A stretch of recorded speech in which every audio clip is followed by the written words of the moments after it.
بسم اللہ الرحمن الرحیم۔ السلام علیکم ورحمۃ اللہ وبرکاتہ۔ اب امام غزالی رحمۃ اللہ علیہ کی مارکۃ الآراء تصنیف احیاء علوم الدین، جس کی 4 جلدیں ہیں، جس کی ہر جلد 10 چھوٹی کتابوں پر مشتمل ہے، اس میں پہلی جلد کی پہلی کتاب پیش کی جا رہی ہے، جس کا نام ہے کتاب العلم۔ پہلا باب، علم، طلب علم اور تعلیم کے فضائل۔ علم کے فضائل۔ علم قرآن کی نظر میں، قرآن پاک میں علم کے فضائل ان آیات میں وارد ہیں۔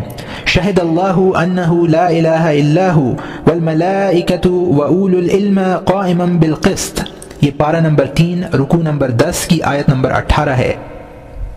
اور گواہی دی اللہ نے اس کی بجز اس کے کوئی معبود ہونے کے لائق نہیں، اور فرشتوں نے بھی اور اہل علم نے بھی، اور معبود بھی وہ اس شان کے ہیں کہ اعتدال کے ساتھ انتظام رکھنے والے ہیں۔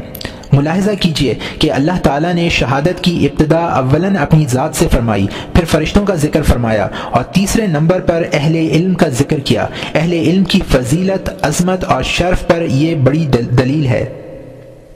یرفع اللہ الذین آمنوا منکم والذین اوتوا العلم درجات، پارہ نمبر 28 رکوع نمبر 2 آیت نمبر 11۔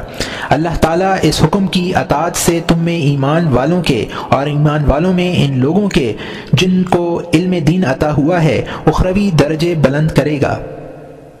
حضرت ابن عباس رضی اللہ تعالیٰ عنہ ارشاد فرماتے ہیں کہ دوسرے مومنین کے مقابلے میں اہل علم کے 700 درجات زیادہ ہوں گے، اور 2 درجوں کی درمیانی مسافت 500 برس کی مسافت کے برابر ہوگی۔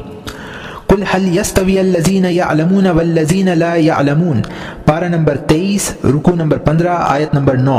آپ کہیے، کیا علم والے اور جہل والے کہیں برابر ہوتے ہیں؟ انما يخشى الله من عباده العلماء، پارہ نمبر 22 رکوع نمبر 16 آیت نمبر 28۔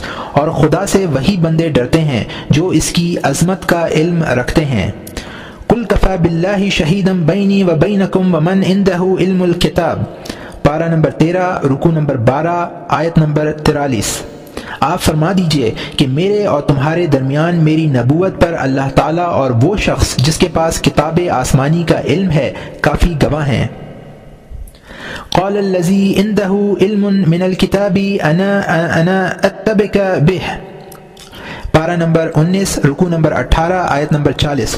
جس کے پاس کتاب کا علم تھا اس نے کہا، میں اس تخت کو تیرے سامنے لا سکتا ہوں۔ اس آیت میں اس بات کی تنبیہ کی گئی ہے کہ تخت لے کر آنے کی قدرت اس میں علم کی وجہ سے پیدا ہوئی ہے۔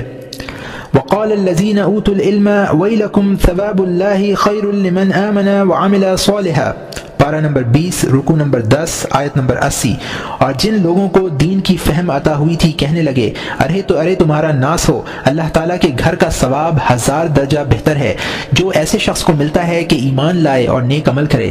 اس آیت میں بیان فرمایا کہ آخرت کی ہولناکی اندازہ صرف اہل علم ہی کر سکتے ہیں۔ وَتِلْكَ الْأَمْثَالُ نَضْرِبُهَا لِلنَّاسِ وَمَا يَعْقِلُهَا إِلَّا الْعَالِمُونَ، پارہ نمبر 20 رکوع نمبر 16 آیت نمبر 43۔ اور ہم ان قرآنی مثالوں کو لوگوں کے سمجھانے کے لیے پیش کرتے ہیں، اور ان مثالوں کو بس علم والے ہی لوگ سمجھ سکتے ہیں۔ وَلَوْ رَبُوهُ إِلَى الرَّسُولِ وَإِلَى أُولِي الْأَمْرِ مِنْهُمْ لَعِلْمَهُ الَّذِينَ يَسْتَنبِطُونَهُ مِنْهُمْ، پارہ نمبر 5 رکوع نمبر 8 آیت نمبر 83۔ اور اگر یہ لوگ رسول کے اور جو ان میں ایسے امور کو سمجھتے ہیں ان کے حوالے پر رکھتے ہیں تو اس کو وہ حضرات تو پہچان ہی لیتے ہیں جو ان میں اس کی تحقیق کر لیا کرتے ہیں۔